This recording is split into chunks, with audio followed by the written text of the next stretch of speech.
Ya. Capitalize of income method atau juga kadang ini dikenal sebagai apa namanya? Direct capitalization method. Nah, sebelum jauh ke capitalize of income method, saya ingin mereview sebentar ya. Mereview pelajaran kita di minggu lalu. Pokoknya tentang pendekatan pendapatan. Bahwa kita tahu pendekatan pendapatan itu terdiri dari dua ini kan ya, apa namanya? Metode, yaitu pertama adalah multi-period of benefits discounting method atau discounted cash flow method, DCF.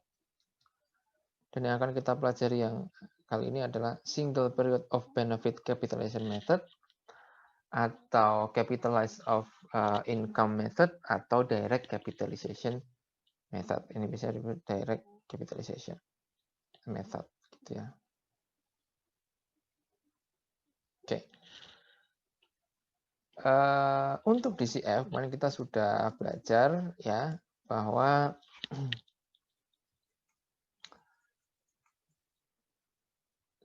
untuk DCF ini merupakan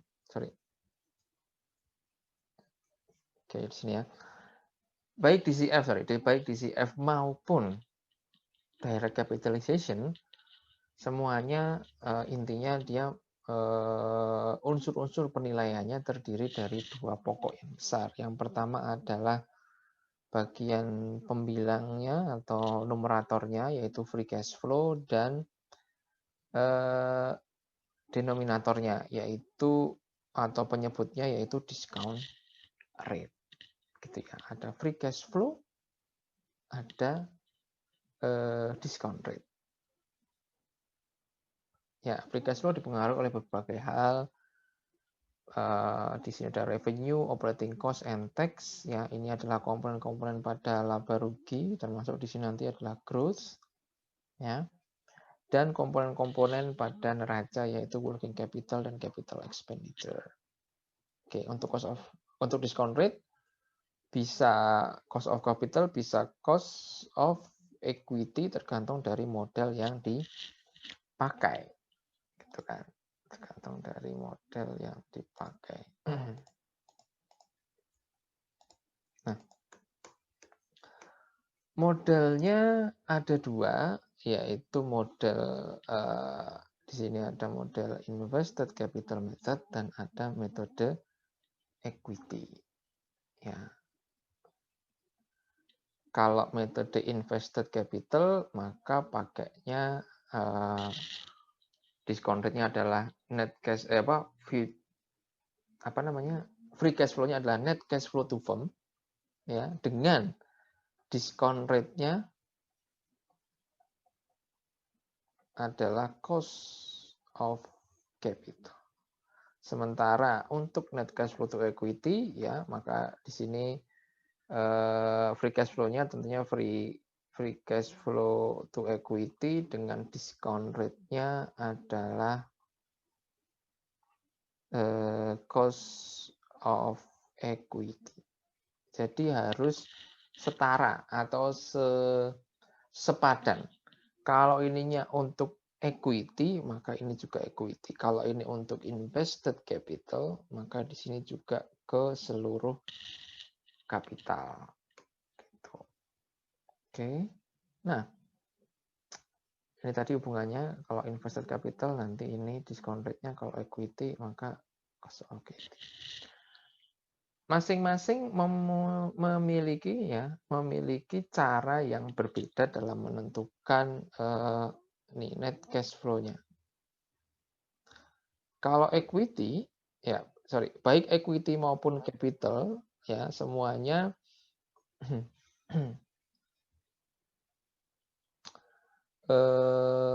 semuanya merupakan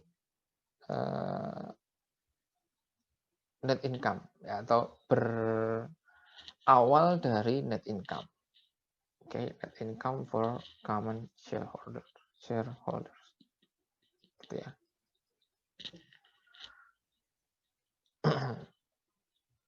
Nah, kemudian ditambah dengan non cash expense, dikurangi dengan adanya kebutuhan capital expenditure. Untuk cash flow to invested capital, maka dia harus ya ditambahkan kembali di sini ya, ditambahkan kembali interest expense. Agar kenapa harus ditambahkan kembali? Karena di net income ini interest expense sudah dikeluarkan atau sudah dibebankan. Ya, sudah dibebankan berarti dia sehingga net income ya itu merupakan kas yang menjadi haknya pemegang saham biasa. Sehingga apa?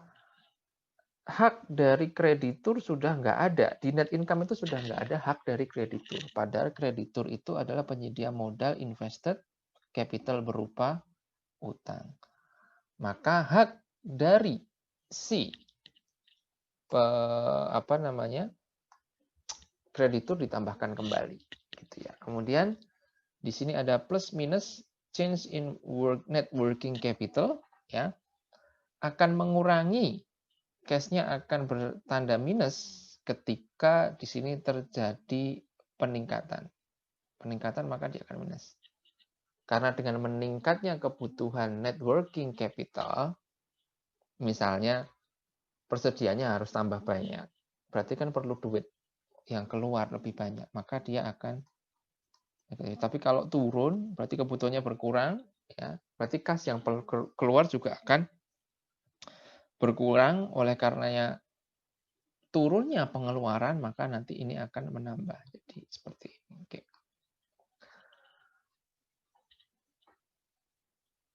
Terus setelah itu khusus untuk equity, ya, maka ditambah atau dikurangi net change in long term debt. Jadi kalau utangnya nambah, maka harus ditambah kasnya. Ya kan utang nambah kan duitnya nambah. Ya. Kalau lo utang kok duitnya nambah lah iya. Lah kalau kamu pas ngutang terus pas nerima uang kan duitnya nambah. Duitnya berkurang kan pas kalian bayar utang, ya kan? Kalau pas nerima utang mah pasti uangnya nambah. Coba aja kamu pinjam temanmu sebelah, ya kan? Pas dikasih, uangmu pasti nambah. Uang kita berkurang pada saat apa? Pada saat mengembalikan, ya, membayar bunga dan mengembalikan. Maka ketika utangnya nambah, maka kasnya nambah, arus kasnya nambah. Ketika utangnya berkurang, artinya apa? Kalau utang berkurang berarti kita mengembalikan pokok.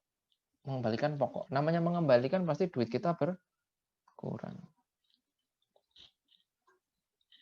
Gitu. Ya. Seperti itu. Sehingga ada free cash flow to equity, free cash flow to firm. Ya, semuanya dipilih sesuai dengan yang mana yang memang sesuai. Mencari equity tidak harus pakai model equity. Bisa pakai free cash flow to firm baru nanti dicarikan equity-nya berapa bisa. Ya, atau langsung dari free cash flow to equity juga bisa. Yang jelas teman-teman, semuanya harus sepadan. Sekali lagi, sepadan apa? Kalau free cash flow to equity, maka diskon rate-nya juga equity. Kalau free cash flow to firm, maka diskon rate-nya juga harus yang tepat, tidak boleh sembarangan.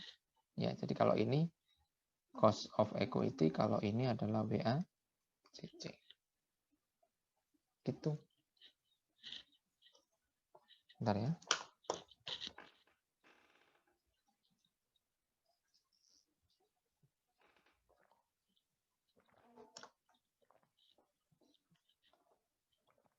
Oke, nah kemudian dalam kita membuat proyeksi, itu kita memerlukan banyak data.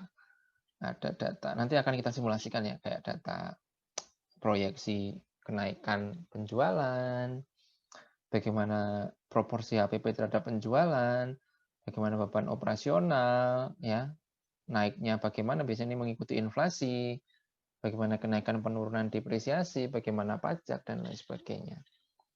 nanti kita harus tulis, ya, harus bikin satu-satu semuanya.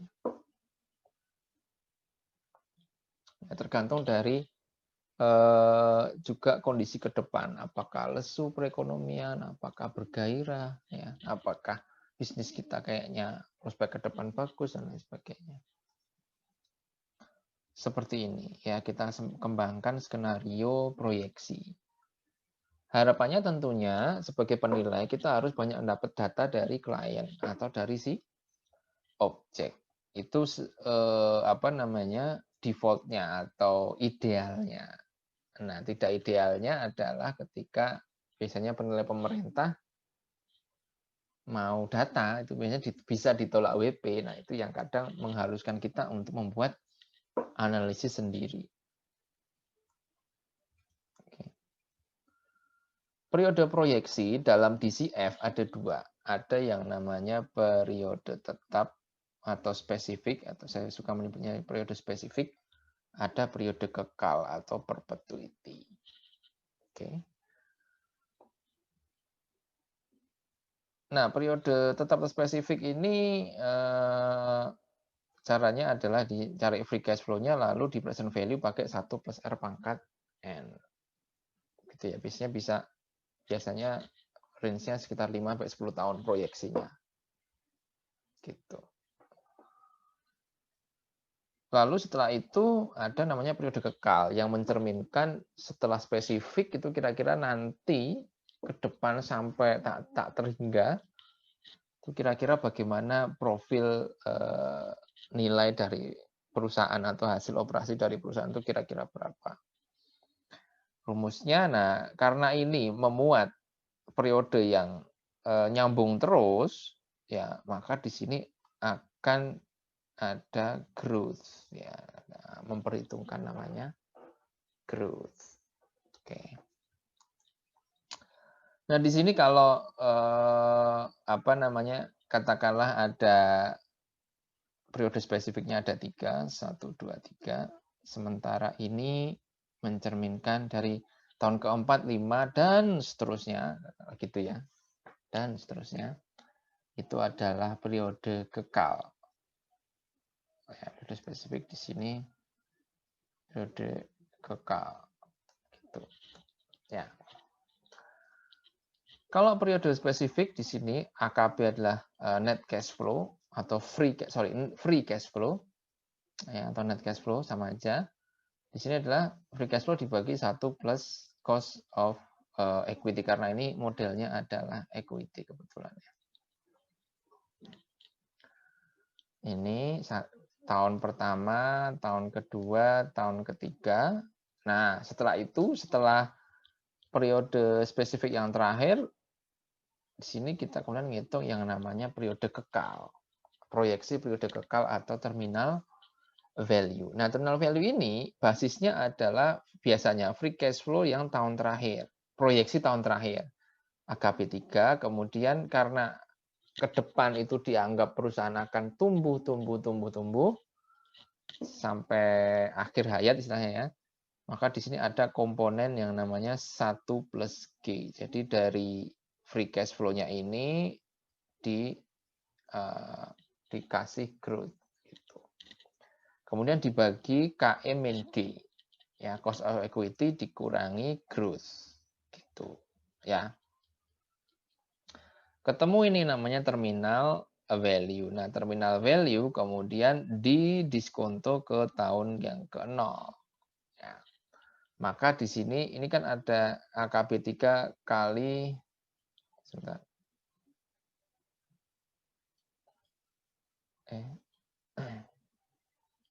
AKB 3 kali 1 plus G per KMN G. Ini baru terminal value yang posisinya ada di sini. Itu ya.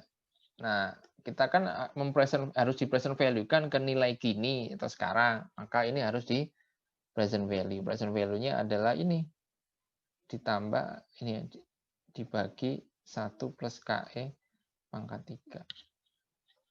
Gitu. Nah, nanti ketemu ini adalah ya sorry, ini terlalu Nah, yang di sini ini adalah arus kas bersih dari operasi. Gitu ya.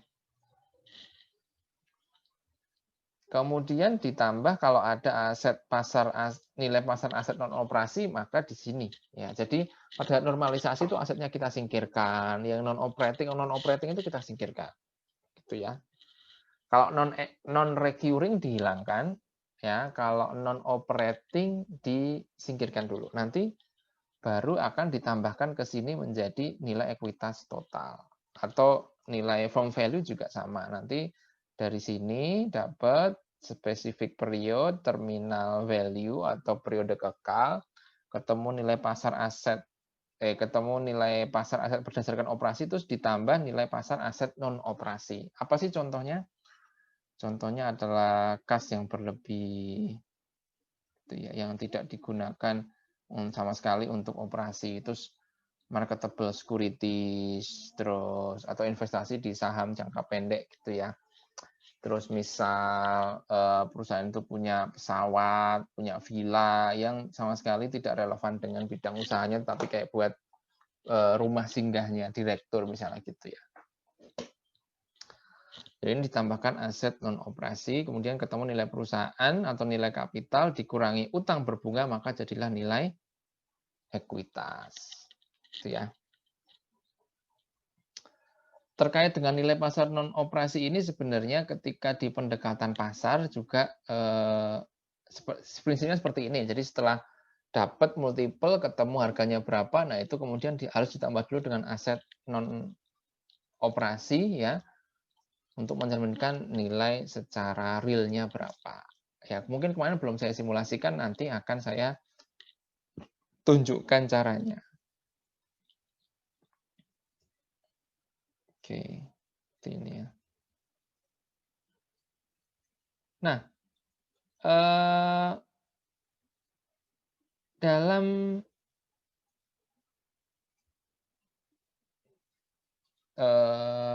DCF, ya dalam DCF,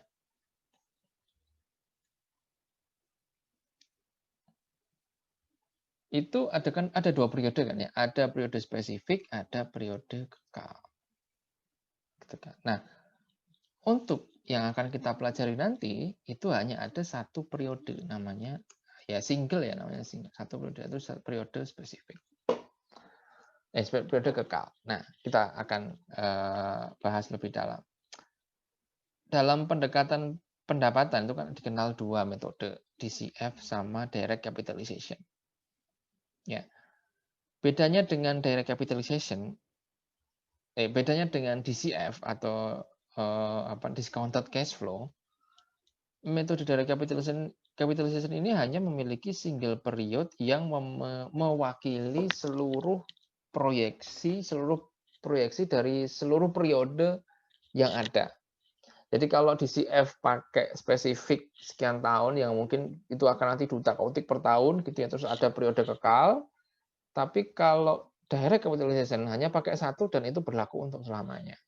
Atau digunakan sebagai wakil dari arus kas tiap tahun secara rata-rata. Nah,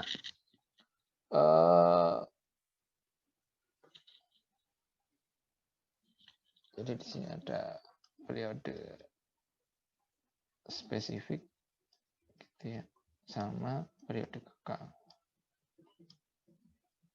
Kalau di sini hanya ada satu periode saja, gitu ya, yang mewakili seluruh arus kas tahun per tahun. Nah, sebenarnya teman-teman, periode kekal itu adalah cerminannya sebenarnya, itu adalah cerminan direct capitalization. Karena apa? Namanya periode kekal ini kan juga sama ya, walaupun dia katakanlah ini ada proyeksi. Ini tahun 0, 1, 2, 3, 4, 5. Kemudian di sini ada terminal value. Sebenarnya kan ini terminal value ini atau periode kekal ini, ya arus kas periode kekal ini sebenarnya adalah bentuk dari direct capitalization. Kan dia mewakili seluruh tahun setelah ini ya, setelah 5 tahun. Ya kan? Tapi sebelumnya pakai spesifik. Nah, capitalization atau direct capitalization itu kayak menyederhanakan, ya, mbok ya sekalian aja semuanya pakai terminal value dihitung dari sini, gitu. Terminal value itu dihitung dari sini. Langsung aja, nggak usah pakai spesifik biar gampang. Toh DCF juga pakai direct capitalization, ya ada benernya, gitu ya. Nah, rumusnya seperti ini. Ya, secara umum, present value dari suatu arus kas adalah arus kas masuk atau keluar dibagi ya economic income atau cash flow ya dibagi dengan discount rate atau capitalization rate. Nah, karena ini periodenya kekal sampai tak hingga, maka sebenarnya ini mirip ya dengan prinsip yang ini ya, perpetual dan golden rule atau perpetuity lah ya, perpetuity. Bukan perpetual. Oke. Rumusnya adalah CF ya, cash flow dibagi K minus G. K ini adalah cost of capital sesuai cost of capital atau cost of yang lain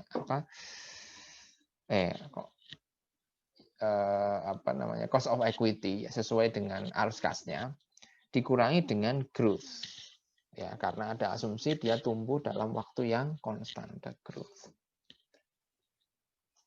Ini sebenarnya dua ini sama ya, Gordon growth ini kan sebenarnya adalah rumus yang digunakan untuk mencari nilai dari saham menggunakan dividen constant growth dividend model ya yang diciptakan oleh Gordon. Ini adalah E0 1 plus G dibagi K min G. Sebenarnya sama sih ya, CF1 ini kan angkanya CF1 berarti arus kas di masa depan. Kalau ini arus kas masa lalu yang setahun sebelumnya ditambah atau dikalikan dengan growth yang mana ini sebenarnya juga sama. Atau arus kas di masa depan. Metode kapitalisasi pendapatan ini digunakan dalam hal entitas menjadi subjek penilaian yang memiliki jangka waktu tak hingga dan dianggap sudah berada dalam tahap pertumbuhan yang konstan. Nah, ini salah satu hal yang menjadi pertimbangan kalau kita pakai direct capitalization. Pastikan bahwa dia berada dalam pertumbuhan yang cukup konstan. Ya, kurvanya enggak fluktuatif tapi lebih mulus gitu. Ini merupakan penyederhanaan dari metode DCF. Itu ya. Dan hanya diperlukan satu proyeksi arus kas bersih ya, karena asumsinya adalah arus kas bersih periode selanjutnya itu dianggap sama atau konstan sehingga langsung udahlah sekalian aja daripada spesifik sama kekal langsung kekal semua intinya gitu. Dan memang teman-teman, kalau nanti kita lihat nilainya, maka sebenarnya yang paling menentukan proporsinya dalam perhitungan nilai perusahaan itu justru di periode kekalnya, bukan di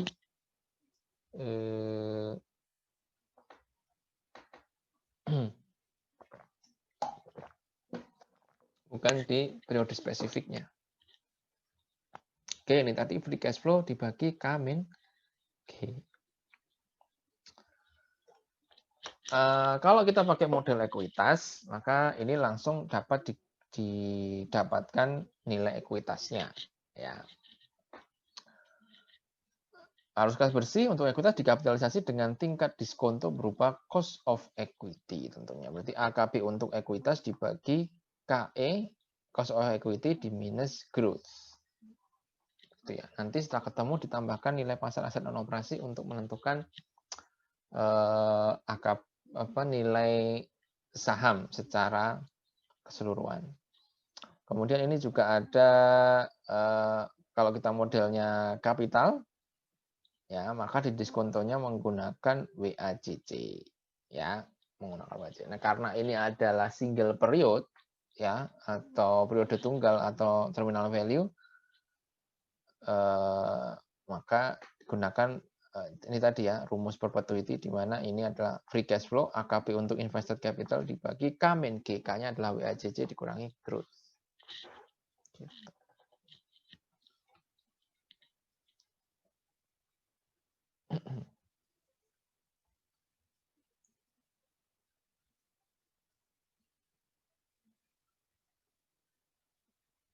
Oke. Dan ini adalah ringkasan dari pendekatan pendapatan.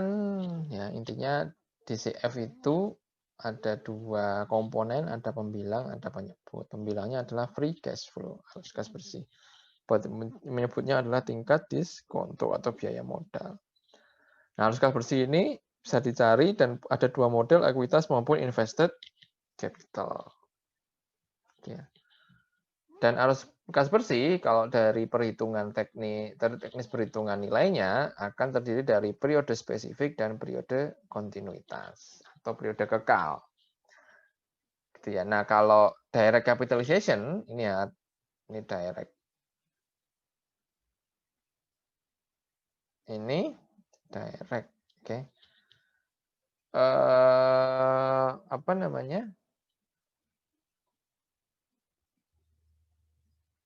Kalau DCF itu ada dua periode, spesifik dan kontinuitas atau kekal. Kalau apa namanya? Tadi apa? Kok saya lupa. Metode yang direct capitalization hanya ada satu periode, yaitu langsung periode kekal, continuity. Oke. Nah, seperti itu. Saya izin sebentar ke apa namanya? Tolong sebentar aja, sebentar ya. Kita break ya 5 menit aja ya. Oke.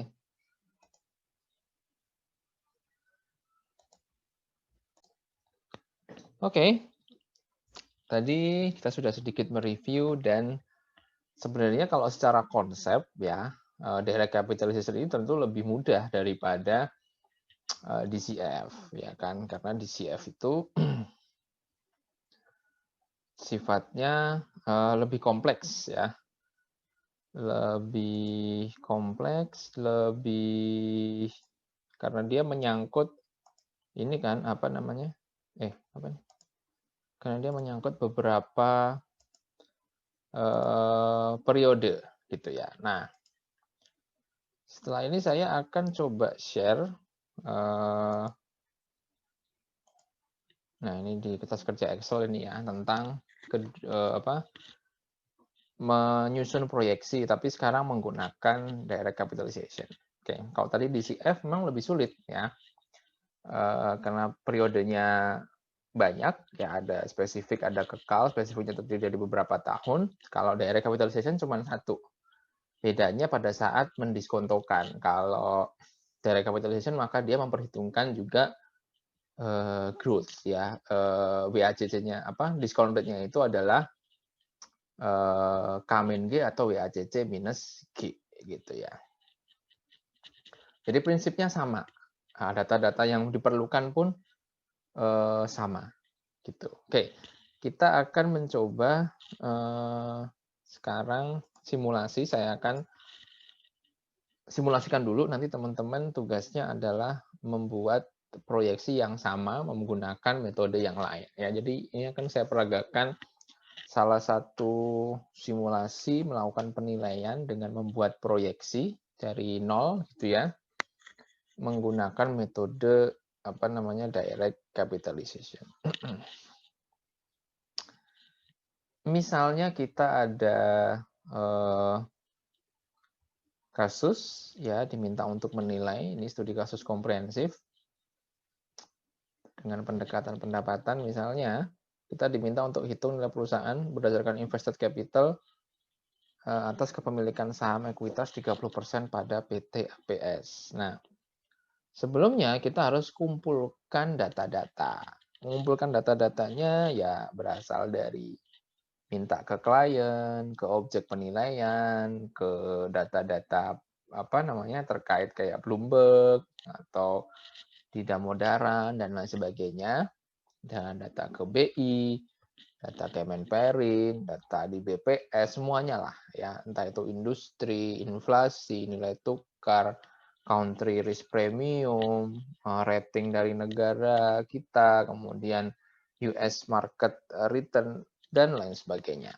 Nah, selain itu kita juga perlu untuk diskusi dengan manajemen ya, dan menguji apa namanya, proyeksi bisnis yang mereka sudah susun, apakah layak atau wajar gitu ya, yang mana nantinya data ini akan kita gunakan dalam penilaian. Oke, kita mulai dari misalnya satu, asumsi-asumsinya. Pertumbuhan penjualannya adalah misalnya 10%. Ya, karena DCF itu cuma satu periode, maka nanti kita akan ambil 10% ini dari tahun lalu. Intinya gitu ya. Basisnya tentunya tahun lalu atau rata-rata dari tahun-tahun sebelumnya gitu lah kira-kira. Simpelnya kita pakai basisnya tahun lalu. Kemudian rasio HPP terhadap penjualan. Nah, ini 80%. Oke, kita dapat nih. Dari data-data yang ada, kira-kira segini biasanya HPP-nya. Oke, dapat. Pertumbuhan beban operasional, ini diasumsikan 7%. Jadi tiap tahun itu 7%, 7%. Nah, maka basisnya kita bisa ambil dari tahun lalu. Beban depresiasi adalah 10% dari saldo aktiva tetap atau gross tahun lalu. Rata-rata polanya seperti itu. Ya, seperti itu. Beban bunganya adalah 9,5% dari saldo utang jangka panjang tahun lalu. Katakanlah seperti itu. Oke.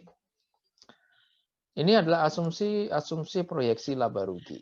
Oke. Kemudian yang kedua, asumsi proyeksi laporan posisi keuangan atau neraca. Misalnya rasio piutang terhadap penjualan, karena piutang nanti akan terkait penjualan. Ya, itu saling berhubungan. Maka kita ambil rasio dari sana. Ketemu 8% misalnya. Itu ya. Dari historis maupun dari proyeksi ke depan kira-kira yang masuk angkanya 8%. Kemudian rasio persediaan terhadap HPP 8%. Nah, ini persediaan terkait dengan bukan ke penjualan tapi lebih ke HPP, cocok. Walaupun HPP ini juga berhubungan langsung dengan penjualan, sama aja sih sebenarnya. Tapi ambilnya adalah HPP, itu ya.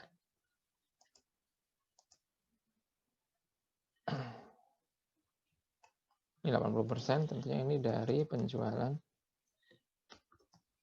ya, tahun lalu. Dari penjualan gitu ya.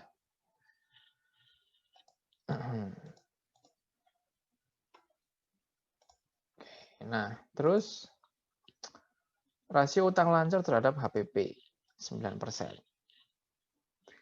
Pembelian aktiva tetap, capital expenditure rata-rata per tahun 2.000. Ya udah nanti berarti kira-kira di free cash flow-nya itu 2.000.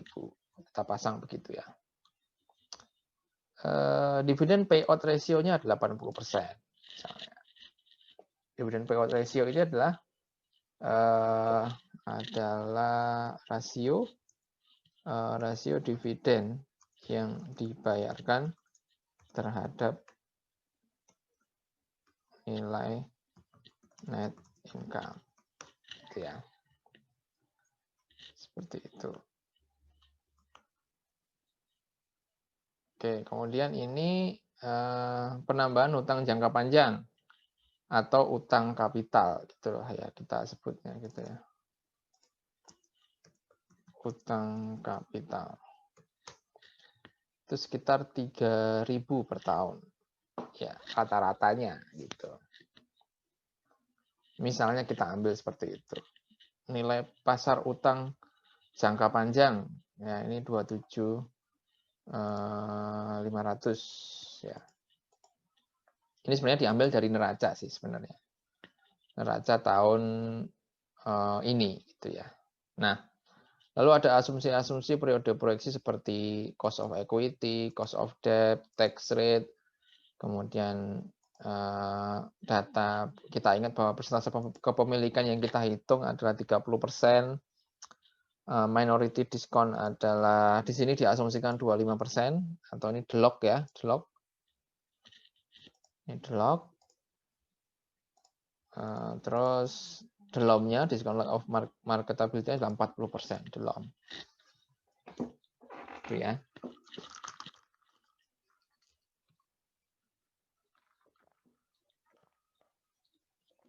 Oke, nah sekarang kita langkah selanjutnya, ini kan data asumsi semua nih yang harus kita peroleh. Ya, caranya adalah minta ke klien.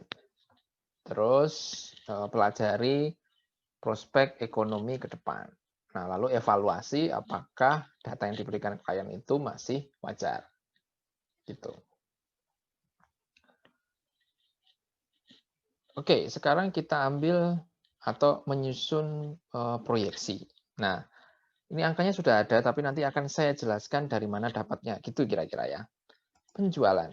Nah, ini dari yang aktual, tahun terakhir, ya, 2020 katakanlah. Nah, proyeksi ini proyeksinya, ya, proyeksinya adalah kan tadi pertumbuhannya 10% kan, pertumbuhan penjualan 10% dari tahun lalu lah. Ya, maka ini adalah growth penjualan yaitu 10% dikali dengan nilai penjualan tahun lalu. Tuh. Oke. Terus harga pokok penjualan. Nah, tadi ada rasio nih. Ini dapatnya dari mana? Nah, ini dapatnya dari kan rasio HPP atau COGS terhadap penjualan itu 80% dari penjualan. Berarti ini adalah 80% kali nilai penjualan nilai penjualan proyeksi pada proyeksi ya. Gitu.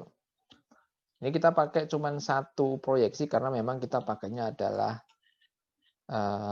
ini ya single period atau direct capitalization. Dan ini dijumlah, ketemu.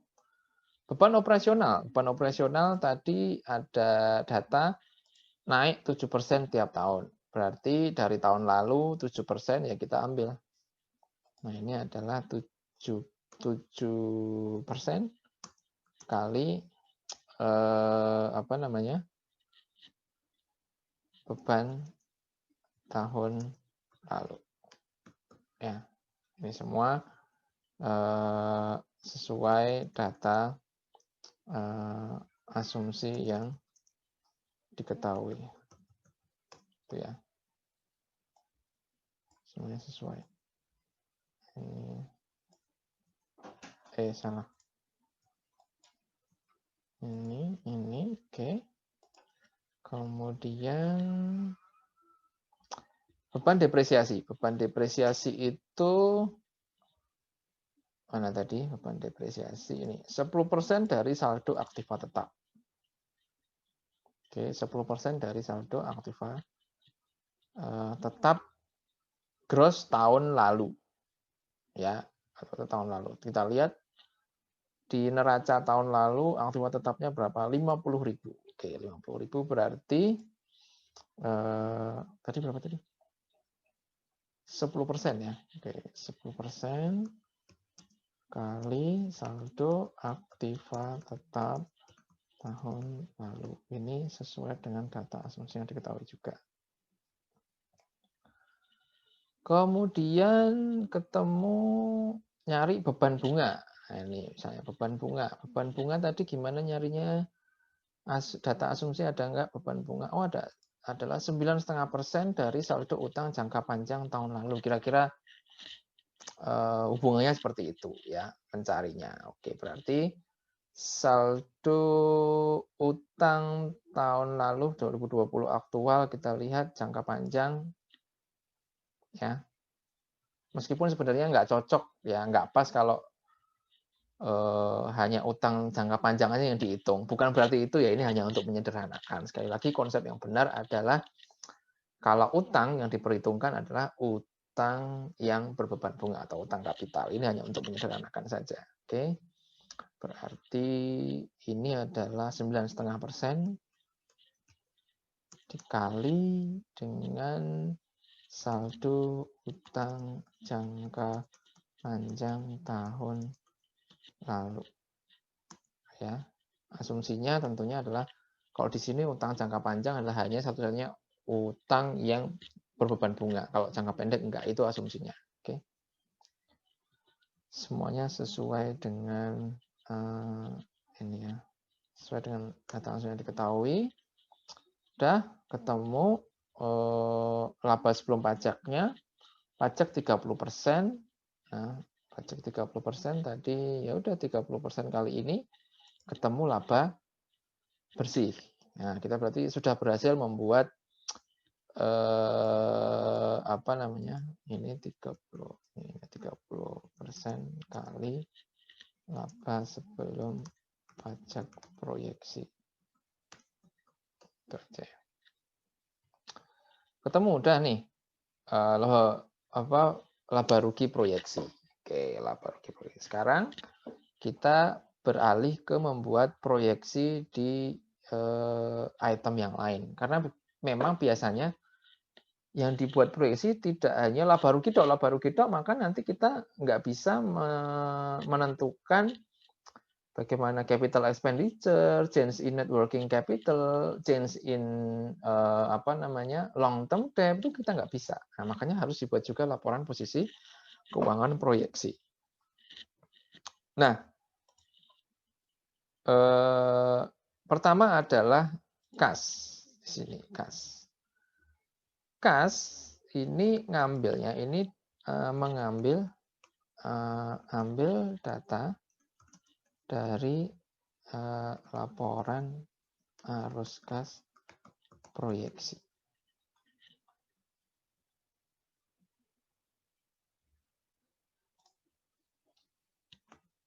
Saldo kas akhir dari laporan, nah ini ya, itu ya, terkait dengan proyeksi arus kas. Oke. Jadi angka ini nanti baru kita bisa ambil setelah kita melakukan proyeksi untuk laporan arus kas. Berarti laporan arus kas dulu, ya bisa. Nah nanti kita akan hitung sama-sama. Bentar ya. Oke. Nah, ini kita lewati dulu, nggak apa-apa. Ini kita lewati dulu. Nah, sekarang piutang. Piutang. Ini sebenarnya belum bisa ditentukan nih. Gitu ya. Intinya gitulah. Belum bisa ditentukan kalau proyeksi arus kasnya belum jadi. Ya udah, coba saya hilangkan dulu ya kasnya. Kita lompat dulu ke yang lain. Piutang. Piutang tadi secara asumsi ada dihitung berdasarkan rasio piutang terhadap penjualan karena biasanya itu berkorelasi.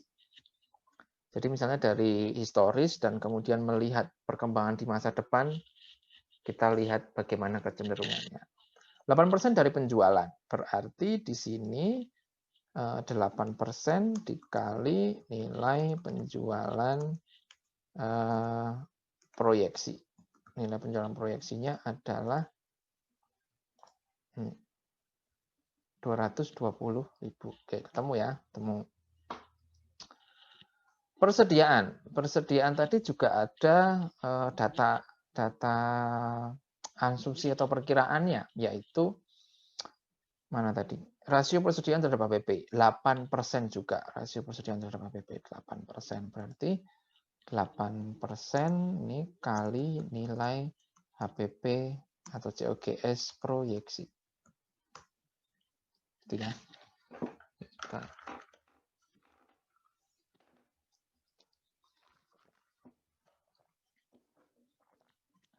Oke.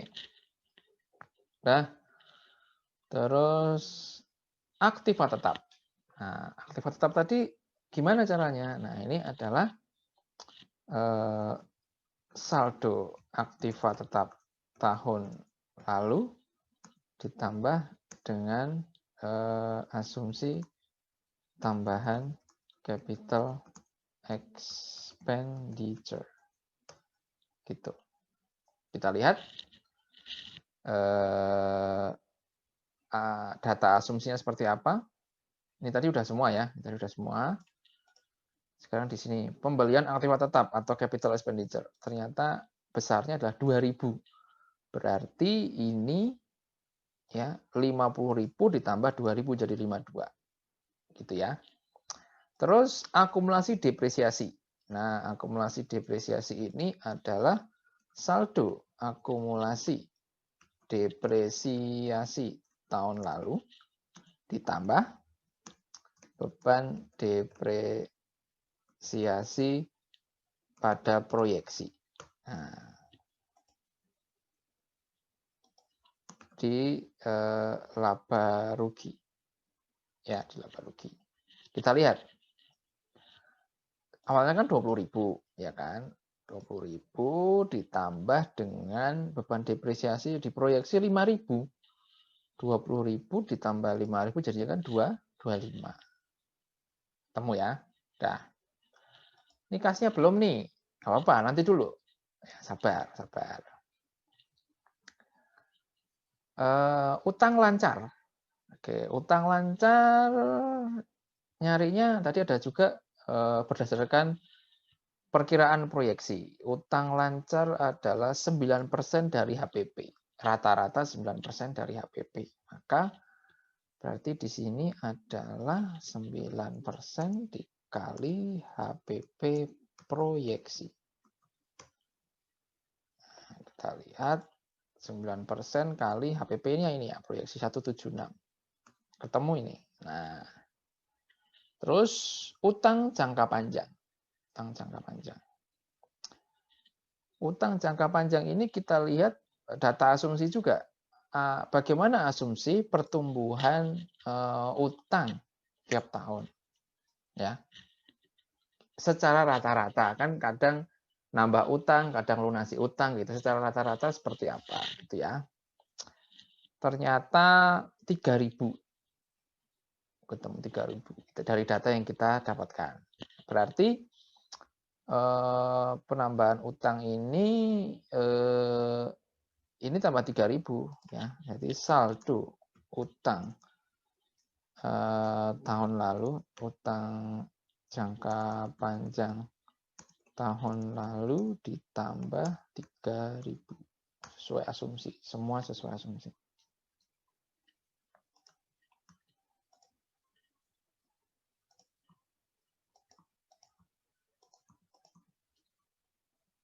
Oke.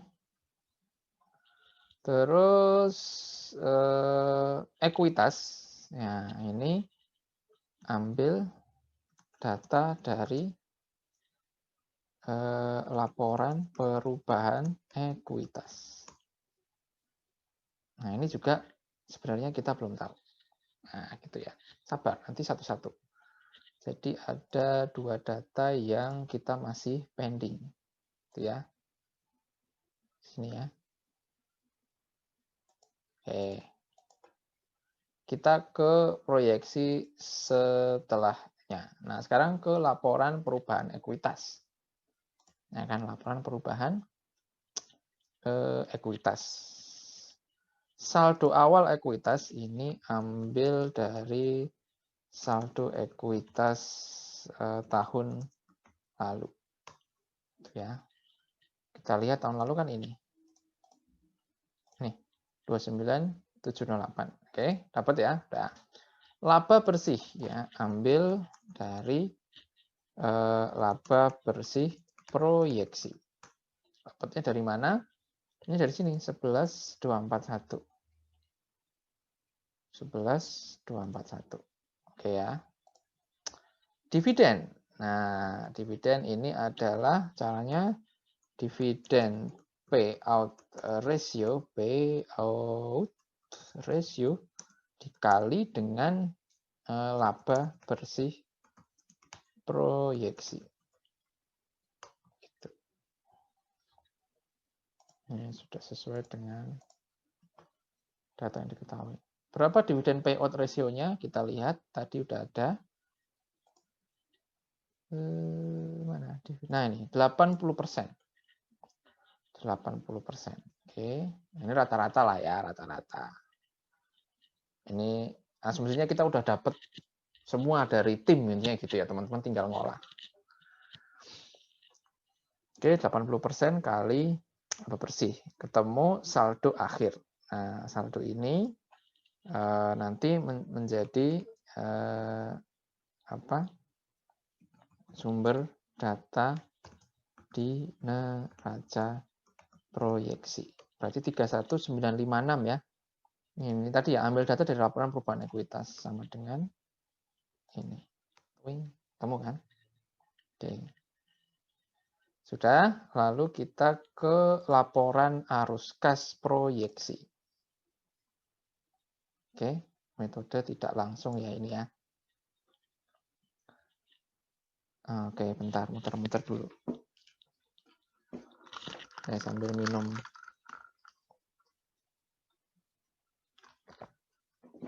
kopi.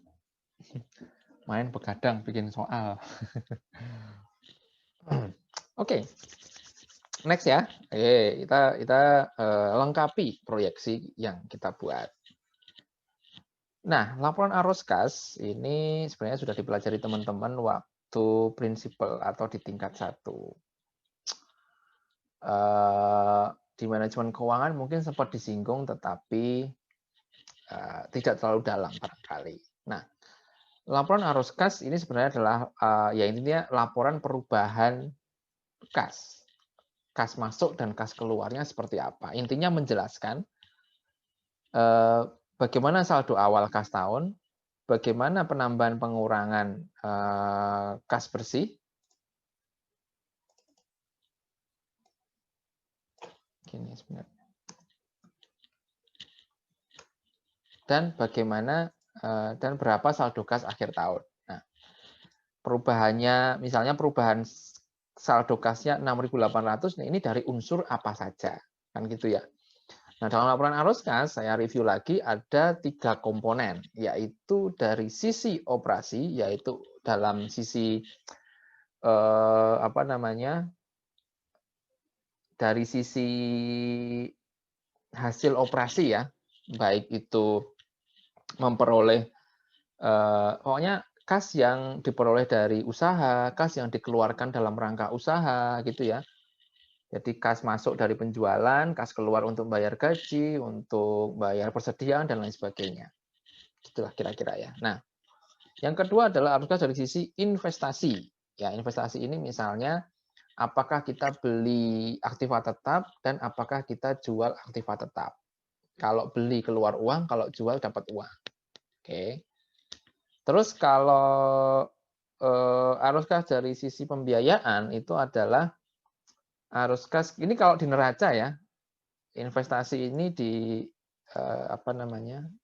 aktiva tetap, kalau pembiayaan itu ada di sisi kredit atau di sisi kapital.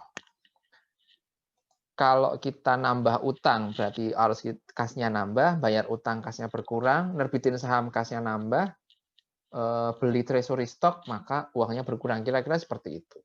Pembayaran dividen maka dia akan mengurangi juga kas. Kira-kira seperti itu ya. Jadi perusahaan itu intinya arus kas terdiri dari 3 item.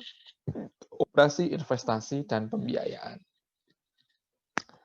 Kalau operasi ini kaitannya adalah item-item di laporan laba rugi dan item-item di neraca bagian aset dan kewajiban lancar ya terkait dengan working capital dan laporan laba rugi. Kalau ini adalah di neraca bagian aset tetap atau aktiva tetap. Kalau ini di bagian kredit baik utang kapital maupun ekuitas.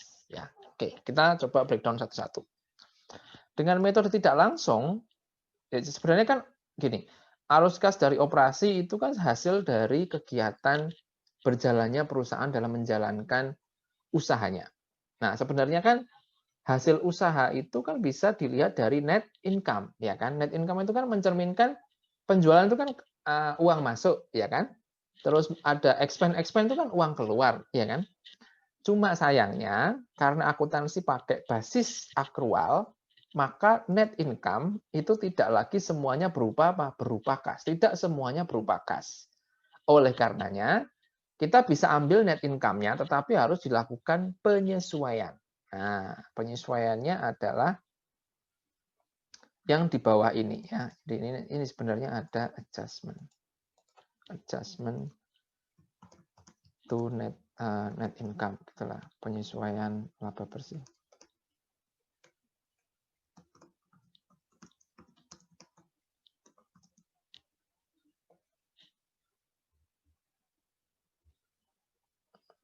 penyesuaian laba bersih ya, agar laba bersihnya itu mencerminkan benar-benar apa namanya? Arus kas, benar-benar berbasis kas. Oke. Laba bersih di sini ya, ambil dari data laba bersih proyeksi. Ya. Oke.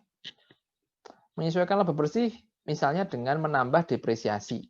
Ya, ini kan sebagai non cash item ya kan. Dia mengurangi laba, tetapi sebenarnya labanya apa tidak ada uang yang dikeluarkan kan gitu ya. Oke, terus kenaikan atau penurunan piutang. Kenaikan atau penurunan piutang ini terkait penyesuaian pada item penjualan. Ya, di mana apa namanya?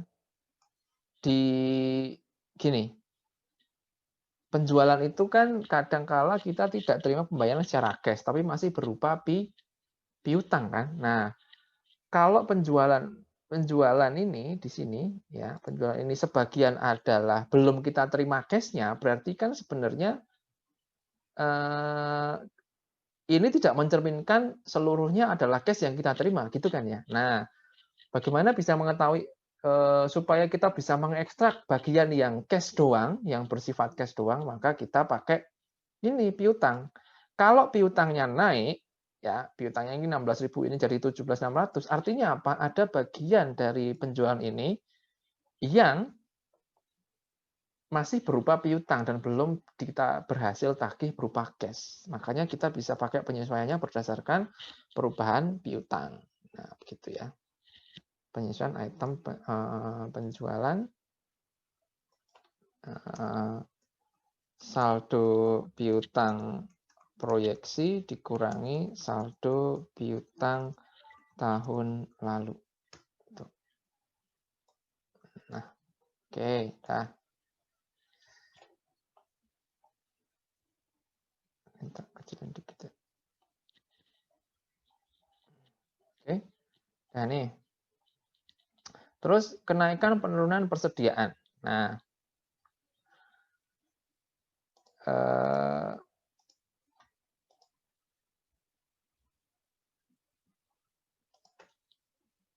oke, kita kasih keterangan ya. Piutang naik, maka apa istilahnya? Kalau piutangnya naik, berarti tandanya negatif. Kalau piutangnya naik, tandanya negatif. Piutang turun, tandanya positif. Kok piutang naik tandanya negatif? Maksudnya itu tadi. Kalau piutangnya naik, berarti kan sebagian penjualan itu masih belum kita terima sebagai cash. Berarti kan item laba ruginya itu harus kita kurangi. Karena apa? Sebagian kita tidak terima dari cash. Tapi kalau piutangnya turun, berarti ada selain dari penjualan, tahun ini kita juga menerima cash dari pembayaran piutang tahun lalu. Jadi harus ditambah. Intinya gitulah. Terus kenaikan atau penurunan persediaan. Nah, kenaikan atau penurunan persediaan ini juga penyesuaian pada item HPP. Tuh.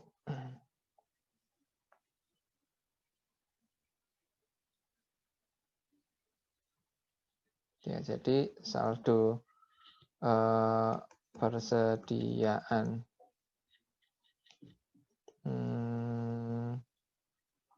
persediaan proyeksi kurangi saldo persediaan tahun lalu. Kita lihat di neraca. Persediaan dari 12.800 naik ke 14.80, ya kan? Itu ya. Nah, kalau persediaan naik, berarti kan kita belanja persediaan lebih banyak, berarti kan kasnya berkurang lebih banyak, ya toh. Tapi kalau persediaan turun, berarti apa? kita tidak nambah biaya ya, atau kita tidak mengeluarkan lebih banyak biaya untuk membeli persediaan baru gitu istilahnya. Jadi kalau persediaan naik maka tanda negatif. Persediaan turun maka tandanya positif. Oke. Nah, kenaikan penurunan utang lancar. Nah, kita lihat di sini utang lancar mana di sini? Dari 14.400 ke 15.840. Ini adalah penyesuaian pada item HPP juga.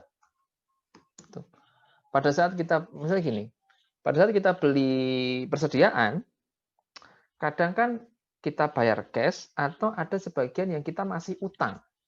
Ya kan? Kalau kita beli persediaan pakai utang, berarti kan kita nggak keluar duit kan? Padahal di HPP itu udah dikurangi kan istilahnya kayak gitu. Jadi kita harus sesuaikan. Gitu. Dan kalau kita belinya cash kan benar-benar baru kita keluar uang. Tapi kalau kita beli dengan utang dan masih utang belum kita bayar, ya walaupun kebutuhannya apa istilahnya secara HPP itu naik, tapi itu belum berwujud pengeluaran cash. Artinya harus kita eliminasi. Jadi, penyesuaian pada item HPP, saldo utang proyeksi dikurangi saldo utang tahun utang lancar ya ini ya. Atau utang dagang sebenarnya yang tepat sih. Karena ini terkait dengan pembelian persediaan. Utang lancar proyeksi minus saldo utang lancar tahun lalu.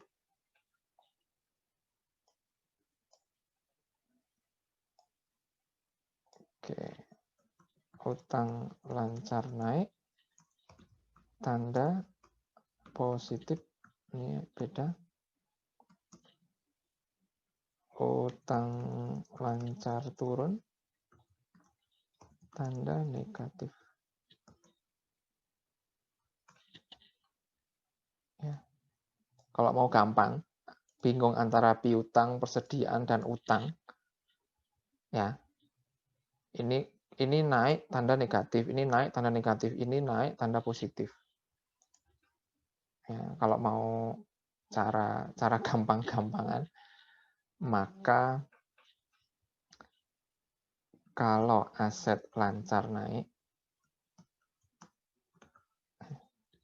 tandanya itu apa? Tandanya itu kan ini gini. Kalau ini naik, ini negatif. Berarti kan ini antara ini naik ke atas, tandanya negatif. Negatif kan turun ya. Tandanya apa namanya? Berlawanan. Kalau aset lancar naik atau turun, maka tandanya berlawanan. Kita lihat, piutang naik, tanda negatif. Piutang turun, tanda positif. Persediaan naik, tanda negatif. Persediaan turun, tanda positif. Kan berlawanan semua kan? Ya. Kalau naik, ini ya naik negatif. Ini kan naik itu kan simbol positif ya, tanda negatif. Tapi kalau utang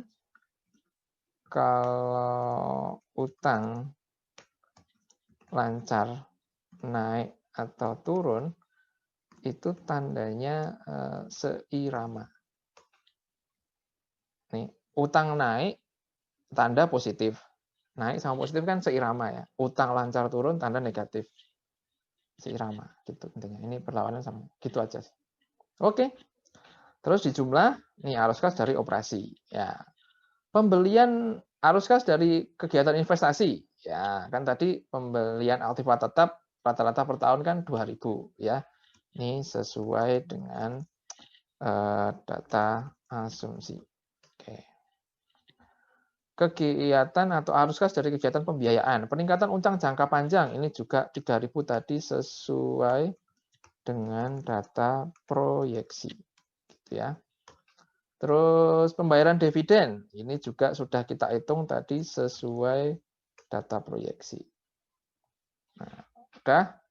Ini total kegiatan dari operasi, ini dari investasi, ini dari pembiayaan.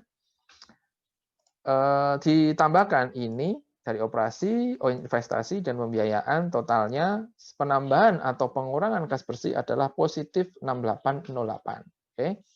Saldo awal kas awal tahun lalu 12808 diambil dari sini, teman-teman. Nih 12808 kan. Saldo neraca di 2020 saldo kasnya. Jadi ini awalnya ditambah perubahannya segini sehingga hasil akhirnya adalah 19616. Nah, data ini kita ambil ke neraca. Nah, untuk kas sama dengan ini. Tuing. Nah, kan balance kan neracanya. Nah, sip ya. Jos, kita udah menyelesaikan proyeksi laba rugi. Sudah menyelesaikan proyeksi neraca. Sudah menyelesaikan proyeksi laporan perubahan ekuitas. Sudah menyelesaikan proyeksi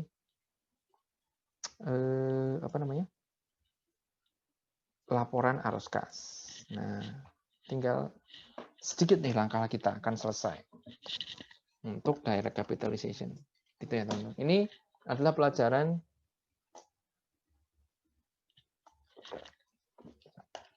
sedikit pelajaran tentang financial modeling sebenarnya. Membuat permodelan arus kas di masa mendatang. Itu ya. Oke, kemudian net working capital. Nah, perhitungan tentang net working capital, kita perlu tahu bagaimana kebutuhan kenaikan penurunan net working capital. Ini aktiva lancar di 2020 aktual. Aktiva lancarnya ya ambil dari neraca tahun lalu semua, utang lancar dan working capital. Working capital adalah aktiva lancar dikurangi aktiva lancar dikurangi utang lancar, gitu ya. Ini juga ambil dari proyeksi jumlah total aktiva lancar, ya, ambil dari data proyeksi. Ini juga ambil dari data neraca proyeksi, ya.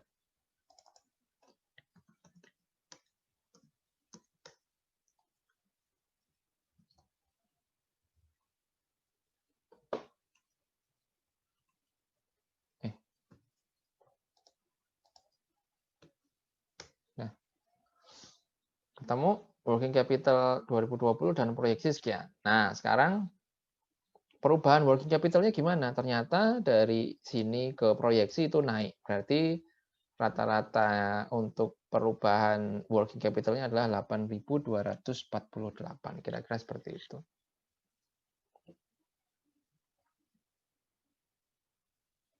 Oke. Terus perhitungan, nah sekarang baru menghitung free cash flow untuk invested capital. Karena tadi disuruhnya pakai invested capital. Laba bersih ambil dari data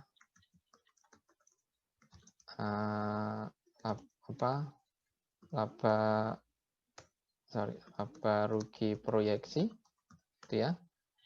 Terus depresiasi ini juga ambil dari sini juga.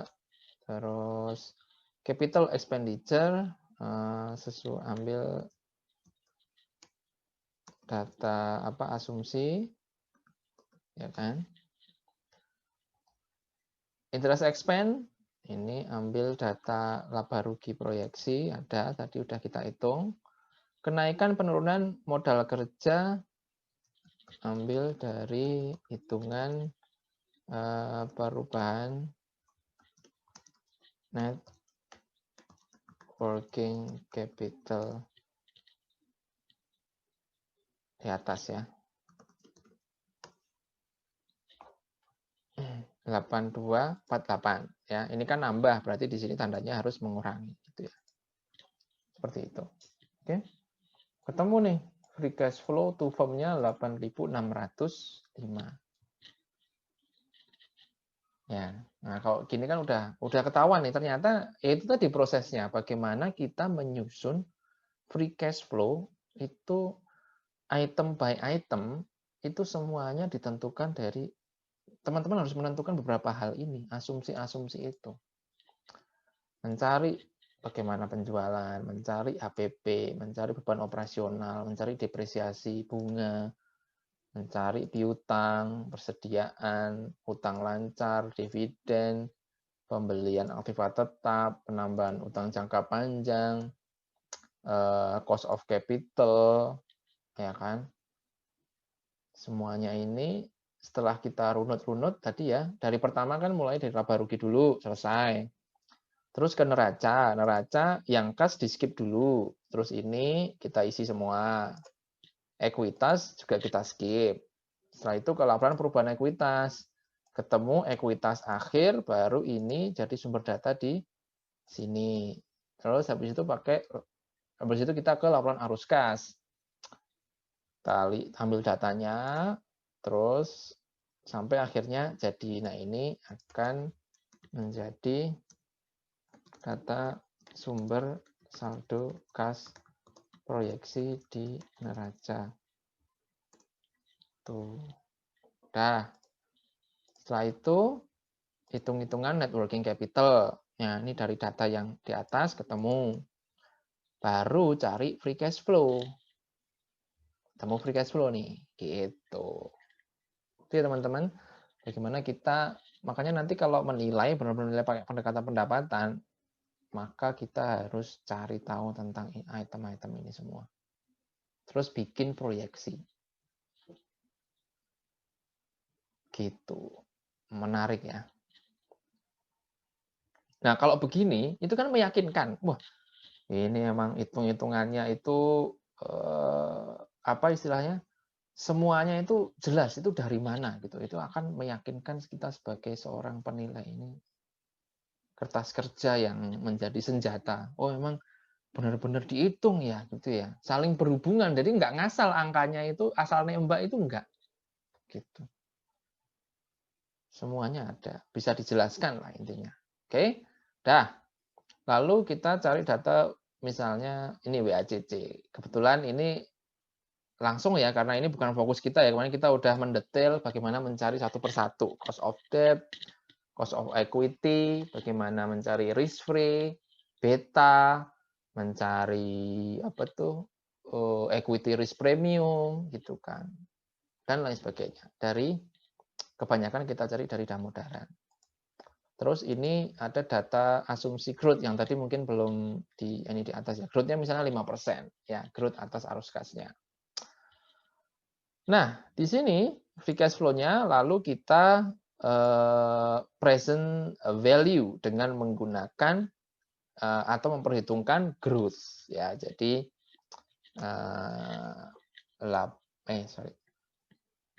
sini 8605 dibagi 11,32% minus G 5%. Nah, gitu. Ketemulah 136 155. Tuh. Oke. Ketemu di sini ya. Indikasi nilai perusahaan dari hasil operasi 136 155. Setelah itu apa namanya? Kita ke sebentar ya. Saya ini ada oh udah. Oke, tadi ada telepon yang nggak keangkat. Oke. Ini adalah indikasi nilai perusahaan dari hasil operasi 136 155. Nah, lalu indikasi nilai perusahaan total secara firm value ya. Ini kita tambahkan aset non operasionalnya. Misalnya ya, kita ketahui bahwa kita tadinya sempat mengeluarkan item-item excess cash, marketable securities, villa yang tidak relevan dengan operasi perusahaan dan kini kita tambahkan kembali seperti itu. Ini sebenarnya harusnya juga dilakukan di penilaian-penilaian yang lain ya. Mungkin kemarin belum saya simulasikan, tapi kira-kira seperti ini. Jadi setelah dapatnya dari pasar, dari multiple, ya kan, nilai nilai enterprise value-nya berapa? Ini sebenarnya dari operasi itu enterprise value. Nah, ini adalah firm value-nya. Ini firm value. Gitu. Kemudian udah nih dapat 160.755. Terus karena kita kan targetnya nyari equity, ekuitas berarti harus dikurangi nilai pasar utang jangka panjang. Ini ambil dari data dari neraca tahun lalu atau tahun inilah ya. Tahun ini atau sebelum proyeksi gitu ya, intinya pada tahun ke-0 gitulah 27.500 gitu ya. 27.500. Ini tahun lalu atau tahun inilah intinya gitu ya, sama aja. Karena tahun lalu pun 31 Desember kan. Ada di titik 0 kalau dalam proyeksi gitu ya. Nah, ketemulah nilai ekuitas atau nilai saham, nilai pasar saham dengan kalau ini adalah kepemilikan 100%. Ya, kepemilikannya adalah 100%. Kan kita tadi diminta untuk nyari yang kita cuma mau beli 30% doang kan. Berarti kan dikali 30% ketemu 39977. Udah. Lalu kita aplikasikan diskon dan premi atas kontrol maupun marketability. Ya, aturan dalam melakukan aplikasi diskon dan premi itu adalah jadi aplikasi premi dan diskon terkait kendali dan marketability ya itu dilakukan secara berurutan ya. Maksudnya secara berurutan tuh gini teman-teman. Pertama, ya ini mau marketability duluan, mau minority tentang kontrol duluan itu sama aja nanti hasilnya. Ya, sama aja. Tetapi di berbagai literatur itu biasanya menempatkan premi dan diskon atas kendali terlebih dahulu sebelum delom gitu. Jadi delok dulu baru delom gitu atau premium kontrol premium dulu baru delom. Tapi kalau dibolak-balik sebenarnya sama aja gitu ya. Ini misalnya minority diskon 25% tadi sesuai dengan asumsi gitu ya. Ini 25% dulu gitu ya. Terus baru ini adalah indikasi nilai saham setelah delok. Ini kan delok ya. Nah, baru di delomin 40%. Ketemulah indikasi nilai saham dengan kepemilikan 30%. Nah, maksudnya dilakukan secara berurutan itu jangan sampai nanti teman-teman begini. Jadi langsung ya atau secara paralel. Misalnya ini minority diskon 25%, terus langsung diskon lack of marketability-nya itu ngambil 40% bukan dari sini. Ya, ini kan 40%-nya dari sini, teman-teman. Karena memang secara berurutan. Tapi kalau tidak berurutan, maka deloknya akan menjadi, ini misalnya tidak berurutan ya, 40%. Kalau diambil langsung dari sini, mana sih? Kali sini. Tuh kan beda kan? Jauh kan ya? Nah, nggak bisa kayak gitu, tapi harus urut. Didelok dulu, mau delok dulu apa delom dulu, terserah, tapi kebanyakan delok dulu. Ya, di beberapa literatur dan laporan penilaian itu selalu delok dulu. Ya, delok dulu, lalu nilai saham setelah delok, baru didelomin. Baru didelom, ketemulah indikasi nilai saham akhir. Berdasarkan pendekatan pendapatan. Pakai metode direct capitalization. Seperti itu ya teman-teman. Proses awal sampai akhir, bagaimana membuat proyeksi dan bagaimana menghitung nilai dari suatu ekuitas perusahaan. Ya, paling nggak teman-teman sudah tahu bagaimana gambarannya, dan nanti teman-teman saya minta untuk melengkapi yang di sini, pakainya DCF, Ya, ini asumsinya semuanya sama, ya, asumsinya semuanya sama. Apa namanya? Semuanya sama ini. Oke. Nah, ini tinggal teman-teman pakai DCF. Jadi harus cuma 3 tahun aja biar nggak terlalu ini ya. 3 tahun aja. Ini proyeksi tahun pertama, proyeksi tahun kedua, proyeksi tahun ketiga. Nah, nanti ini kan periode spesifik ya. Nanti ini kan free cash flow-nya. Ya, ini free cash flow. Ini di present value. Ini adalah periode spesifik. Lalu habis itu ngitung periode kekal. Periode kekal ketemu berapa, nah, nanti teman-teman bisa hitung sampai ke bawah. Ya, nanti tugasnya bagi teman-teman silakan belajar simulasi membuat proyeksi dari awal sampai akhir untuk menghitung nilai nilai saham atau nilai perusahaan. Seperti ini ya. Ini kalau pakai direct capitalization. Ya, ketemu nilainya sekian. Itu. Sebenarnya metode atau pendekatan pendapatan ini kalau di Amerika termasuk menjadi satu hal yang kuat ya, karena datanya mereka sangat bagus ya. Makanya menyenangkan kalau jadi penilai di sana. Kalau di sini karena datanya kurang ya, itu yang menjadi masalah. Seperti itu teman-teman. Bagaimana langkah-langkah. Jadi kalau nanti teman-teman jadi penilai, paling enggak ya harus tahu laba rugi historis, ini ya historis. Terus nyari tahu segala hal tentang asumsi dan fakta-fakta berikut. Paling enggak. Ya. Kemudian nanti neracanya bisa disederhanakan supaya nanti proyeksinya juga bisa lebih sederhana. Ini kan aktiva tetapnya juga tidak per item gitu kan, bisa langsung kayak secara kasaran tuh segini gitulah ya. Misalnya terdiri dari bangunan apa gitu misalnya ya.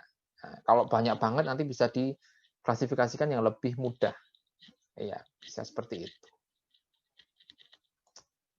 Ya, ini untuk menyederhanakan saja. Jadi nanti hitung-hitungannya juga lebih enak. Itu ya. Oke, teman-teman. Silakan dari sini kalau ada yang mau bertanya. Ya, silakan. Yuk. Mungkin ada yang masih ada hal-hal yang kurang jelas, silakan ditanyakan.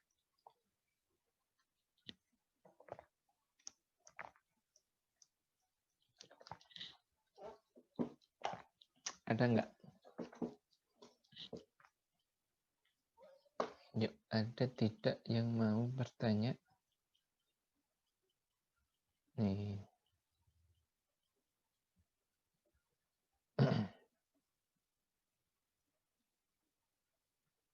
Ada nggak, teman-teman? Silakan jika ingin bertanya. Tetapi di tahun sebelumnya, Pak, dari tanggal penilaiannya. Misal kalau di sekarang ya, kita sekarang di tahun 2020, lalu disuruh menilai perusahaan, menilai bisnis di tahun 2019. Nah kan otomatis kan di tahun ini kan kita, apalagi tahun ini ada COVID ya Pak, jadi kan kita udah ada spoiler tentang keadaan ekonomi, terus gambaran perusahaan yang mungkin performanya drop begitu. Nah, untuk menilai dengan pendapatan begitu, bijaknya menentukan asumsinya bagaimana ya Pak, dan yang digunakan bijaknya yang direct capitalization atau discounted cash flow. Cukup Pak. Oke. Ya, pertanyaan yang bagus Akbar. Ya, itu menjadi tantangan kita ketika melakukan penilaian di mana kita berada di waktu yang berbeda dengan tanggal, atau istilahnya kita berada di waktu yang agak istilahnya kayak tricky gitu ya. Kita sudah sedikit tahu masa depan, sedangkan kita diminta untuk menilai di tanggal kemarin-kemarin, yang mana tentunya kalau kita berada di waktu itu, proyeksinya tentu akan berbeda gitu ya. Ya memang sebisa mungkin asumsi-asumsi dan data yang digunakan itu adalah asumsi yang diketahui pada tanggal penilaian. Sehingga tidak, ya intinya gini, pasti akan terpengaruh sebenarnya namanya sebagai manusia ya.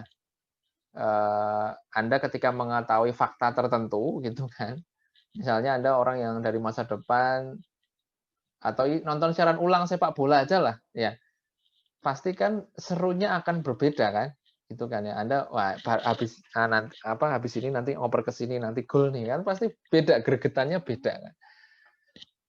Tapi ya sebisa mungkin intinya gini, infonya harus merupakan info yang memang baru diketahui di zamannya, ya termasuk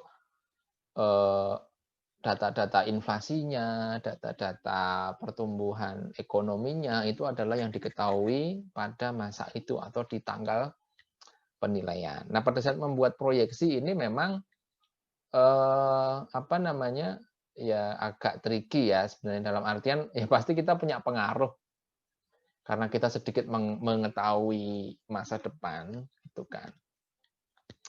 Ya nanti apa namanya, tidak kemudian istilahnya kita langsung cheating gitu intinya ya. Ya semuanya harus kalau kan gini ya Akbar, sorry.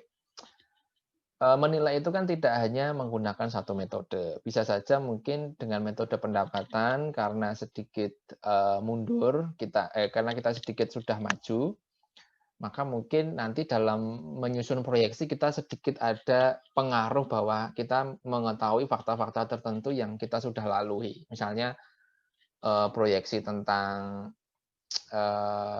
prospek bisnisnya dan lain sebagainya. Itu mungkin pasti mau nggak mau pikiran kita secara bawah sadar pasti akan mempengaruhi itu. Tapi kan kita juga wajib mengkombinasikannya dengan metode lain. Makanya itu akan meningkatkan kualitas penilaian kita. Katakanlah kita pakai pasar. Tentunya kan pasar itu didasarkan atas kondisi pasar saham di waktu itu. Pembandingnya pun nanti ketika kita mencari ya memang pembanding yang sesuai di tanggal itu. Harga saham yang kita gunakan sebagai patokan dalam multiple adalah harga saham di waktu itu juga. Sehingga itu mungkin akan menyebabkan kita penilaian kita lebih bisa lebih objektif ini ya gitu. Kita tinggal nanti memberikan bobot kan pada saat rekonsiliasi nilai kita akan ngasih bobot kan pakai pendekatan pendapatan berapa persen. Kalau kita kayaknya agak bias ya udah kasih persentase yang lebih kecil. Pasarnya yang pakai pendekatan pasar kasih bobot yang lebih gede gitu. Itu cara kita untuk tetap menjaga kualitas dari penilaian kita. Yang kedua, kemudian metode yang mana, DCF atau direct capitalization itu tergantung dari yang tadi Akbar. Tadi mana ya? Mana?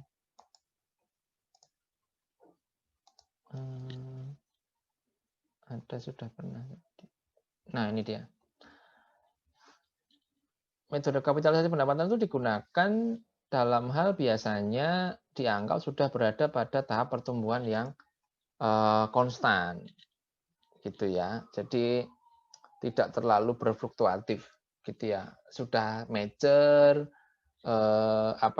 tidak terlalu fluktuatif, tidak bersifat musiman juga, gitu ya. Sudah relatif stabil, gitu ya. Makanya untuk itu kita bisa pakai direct capitalization gitu ya. Ada satu hal yang memperkuat kita sehingga kita pakai itu. Tapi kalau masih bergejolak gitu ya, naik turun performanya, maka lebih baik kita menggunakan DCF ya dengan beberapa periode spesifik. Gitulah intinya. Supaya yaitu tadi tujuannya sebenarnya menjaga kualitas dari penilaian yang kita buat. Gitu Akbar, apakah kiranya menjawab pertanyaan? Ya, cukup Pak Erik. Terima kasih banyak Pak. Ya, sama-sama Akbar. Oke, thank you. Kemudian yang lain silakan. Yang ingin bertanya. Nanti kertas kerjanya akan saya share ya, teman-teman. Kerjakan bagian proyeksi DCF, kerjakan sebagai bagian dari tugas yang terakhir saya bagikan untuk teman-teman. Tidak ada Cornell Notes lagi, pokoknya teman-teman yang penting latihan.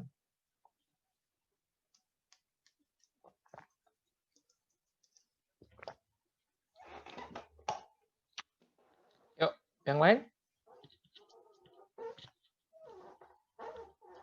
Adakah yang ingin bertanya?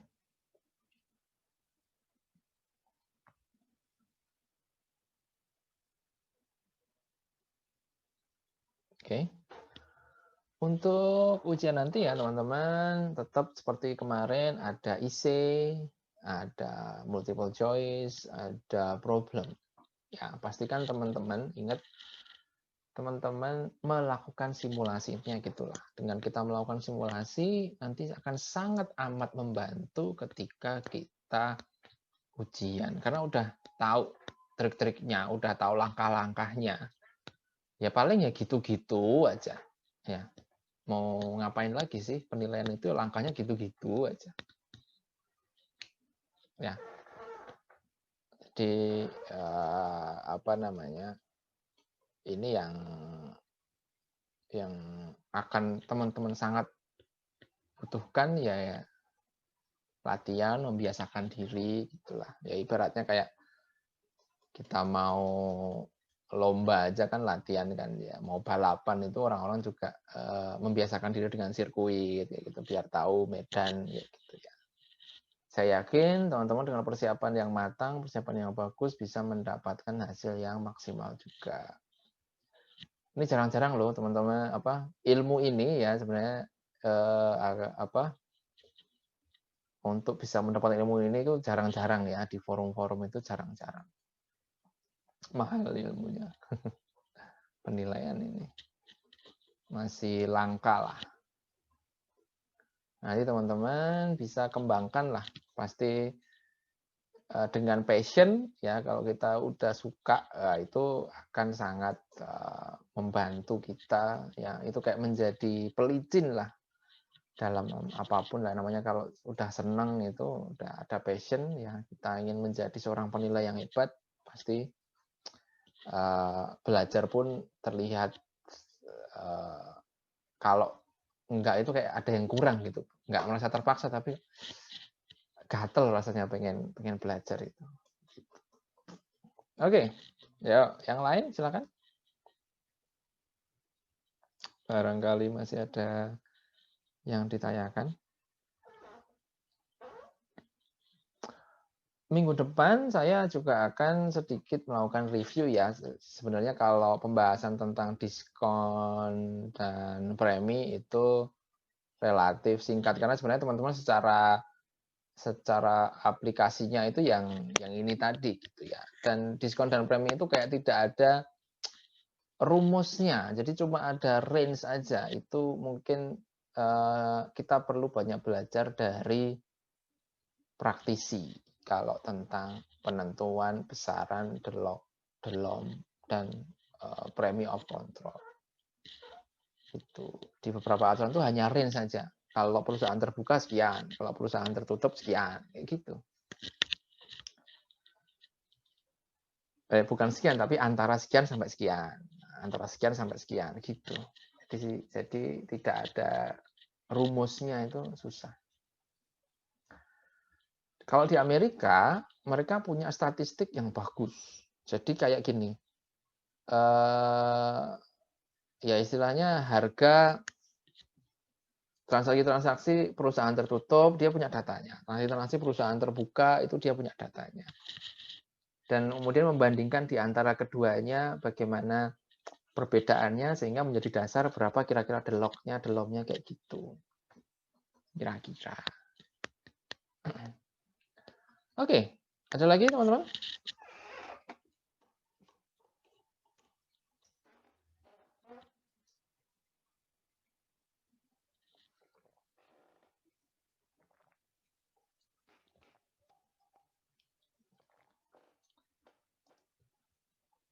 Adakah yang ingin ditanyakan? Kalau enggak, ya sudah. Kayaknya kita bisa akhiri pertemuan kita sampai di sini. Izin Terima kasih. bertanya dulu, Pak. Oh iya, ya silakan. Maaf. Rifki. Jadi ini, Pak. Tadi kan ada contoh yang tadi, yaitu kan kita dari proyeksi 2020. Nah, itu berarti nanti nilai yang dihasilkan itu nilai per 31 Desember 2020 ya, Pak? Ya? Atau bagaimana? Iya. Iya, betul. Lalu, misalkan kalau misalnya net income sebuah perusahaan setelah dinormalisasi itu negatif, Pak. Misalkan di 2020 itu ada perusahaan yang net income-nya negatif setelah dinormalisasi. Nah, apakah bisa menggunakan pendekatan direct capitalization, Pak? Oke. Apakah bisa menggunakan direct capitalization kalau negatif? Gitu ya. Nah, pertanyaan yang bagus, Rifki. Ya. Oke. Terkait dengan hal ini, kan kita perlu, meskipun tahun kemarin negatif, kita lihat bagaimana asumsi dari proyeksinya. Misalnya seperti ini. Apakah data-data asumsi itu, saya mana ya? Nah ini nih. Apakah data-data asumsi ini, misalnya ini, ya, walaupun basisnya menggunakan tahun lalu ya, apakah dari asumsi-asumsi ini kemudian diperoleh laba bersih atau bukan laba bersih, apakah diperoleh free cash flow yang positif? Gitu kan, patokannya pada free cash flow ini ya. Laba bersih negatif belum tentu free cash flow-nya negatif. Kan nanti ditambah depresiasi kayak gitu kan, ditambah interest expense. Siapa tahu item-item ini, dari item-item ini kemudian diperoleh free cash flow yang positif. Bisa jadi. Dalam artian bisa jadi ya. Jadi kita lihat dulu dari asumsi-asumsi itu, asumsinya ketika asumsinya oke, ya sudah nih. Jadi bukan asumsinya dibuat-buat untuk bikin positif, enggak. Asumsinya udah oke, yuk kita hitung sama-sama. Apakah kita ketemu pada arus kas free cash flow yang positif? Kalau dia positif, maka masih bisa dipakai. Kalau dia negatif, maka udah nggak cocok lagi ini dipakai. Gitu. Jadi kita bisa tinggalkan, kemudian beralih ke ke metode lain. Ya, sebenarnya ketika free cash flow negatif itu bisa diartikan bahwa artinya sebenarnya ya, perusahaan ini lebih baik berhenti daripada beroperasi. Ya. Perusahaan ini lebih bernilai ketika dia sekarang berhenti dan dijual asetnya daripada dia tetap melanjutkan operasi. Karena apa? Free cash flow-nya negatif. Artinya semakin dia beroperasi, maka semakin menurunkan value dari si pemilik. Akan menguras ekuitas dari si pemilik. Ya, semakin ini dia. Jadi kita punya usaha rugi, kan nombok kan. Terus usaha lagi, nombok lagi, usaha lagi, nombok. Yang akhirnya kan kekayaan dari pemilik akan malah semakin berkurang kan gitu ya. Seperti itu. Itu adalah gambaran dari sebuah bisnis yang mempunyai free cash flow yang negatif. Jadi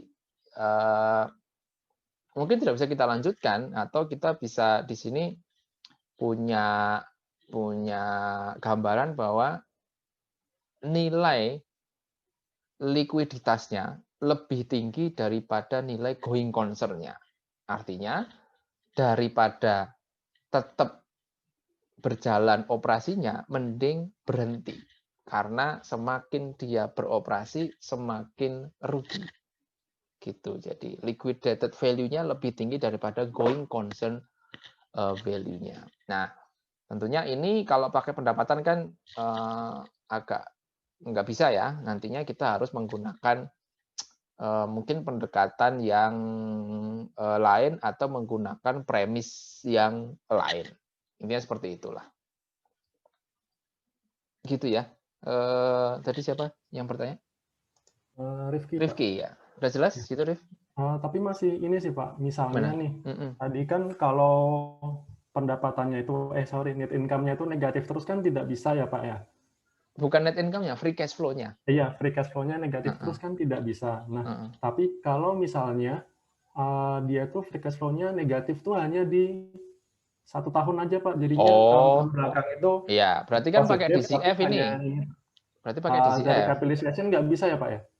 Ya, kalau dari capitalization itu kan kita berasumsi bahwa secara rata-rata atau secara kan kita hanya menggunakan satu periode cash flow untuk mewakili seluruh periode dari tahun depan sampai akhir kan gitu ya. Nah, bagaimana kita bisa menyusun proyeksi yang bisa mencerminkan kira-kira hanya dengan satu tapi mencerminkan semuanya. Nah, itu yang memang perlu banyak pemikiran gitu ya. Makanya tadi kita harus uji apakah asumsi-asumsi kita itu bisa menghasilkan free cash flow yang positif. Misalnya gini, kita beranggapan bahwa kita udah menetapkan nih kira-kira, tapi gini sih, kalau fluktuatif gitu maka berarti nggak cocok pakai direct, karena kita berasumsi bahwa tahun depan kayaknya 2 tahun depan itu masih rugi karena corona, tapi habis itu dia bisa positif. Maka berarti dengan seperti itu kita lebih enak pakai DCF saja, supaya lebih enak dalam memproyeksikan, lebih kuat lah daripada menggunakan satu periode saja untuk mewakili semuanya. Jadi kita pakai DCF, misalnya tahun 1-2 negatif free cash flow-nya, 3, 4, 5, 6 positif sedikit, misalnya seperti itu, ya itu masih bisa. Itu Rifki. Oke. Baik Pak, sudah paham Pak, terima kasih. Ya, sama-sama. Oke, ada lagi?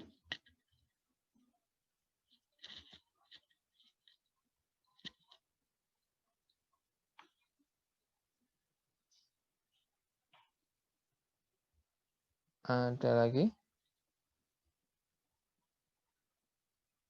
Oke, kalau tidak ada, ya teman-teman terima kasih atas diskusinya, terima kasih atas pertanyaannya, terima kasih atas perhatiannya.